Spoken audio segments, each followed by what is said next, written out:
Good morning, students. Your first chapter, life process, will continue.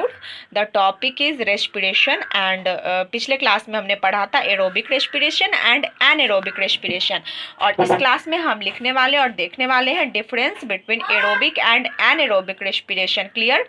तो एक तरफ मैंने एरोबिक रेस्पिरेशन लिखा है, दूसरी तरफ एनएरोबिक रेस्पिरेशन लिखा है, तो आप भी इसी तरह से करेंगे, आप अपनी कॉपी में बना लेंगे।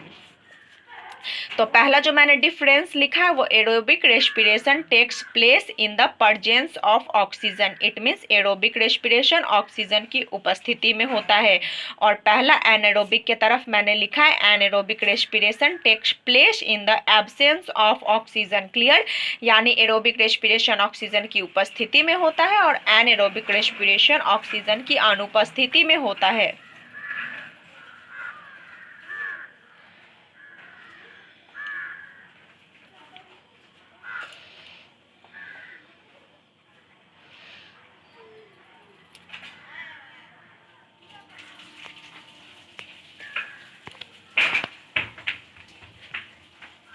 नेक्स्ट जो डिफरेंस है वो है complete breakdown of food occurs in aerobic respiration. यानी जो हमारे डाइजेस्टेड फूड का जो कंप्लीट ब्रेकडाउन होता है वो एरोबिक रेस्पिरेशन में होता है। क्लियर?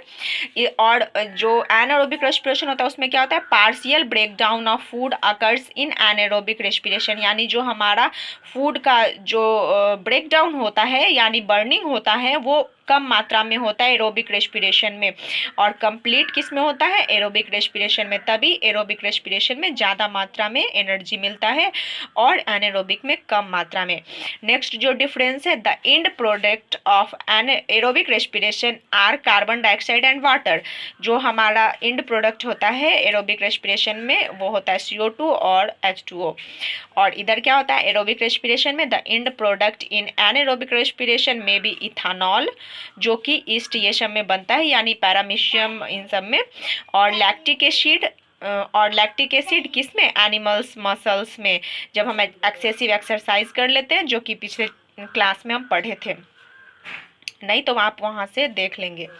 नेक्स्ट जो हमारा डिफरेंस है एरोबिक एंड एनारोबिक का वो है aerobic respiration produce a considerable amount of energy. Aerobic respiration में क्या होता है, एक अच्छी मात्रा में एनर्जी का फॉर्मेशन होता है, जबकि एनारोबिक में क्या होता है, much less energy is produced in aerobic respiration. Clear? I hope आप अच्छे से समझ गए होंगे एरोबिक एंड एनारोबिक रेस्पिरेशन के डिफरेंस को। तो अब बारी आती है respiration in plant. Now we learn about respiration in plants. मैंने यहाँ एक डायग्राम बनाया है। कभी कभी क्लास में क्वेश्चन पूछती हूँ कि प्लांट रेस्पिरेशन में कौन सा गैस लेते हैं, तो कुछ बच्चे जवाब देते हैं CO2। तो आज आपको एक चीज़ क्लियर कर दूँ कि जो भी लिविंग थिंग्स हैं वो ऑक्सीजन ही लेते हैं रेस्पिरेशन में और कार्बन डाइऑक्साइड ही छोड़ते हैं, चाहे वो प्लांट ही क्यों ना हो। तो आज से ये मिथक छोड़ देना है कि प्लांट दिन को ऑक्सीजन कार्बन डाइऑक्साइड लेते हैं और रात को ऑक्सीजन लेते हैं और कार्बन डाइऑक्साइड छोड़ते हैं, ये मिथक है।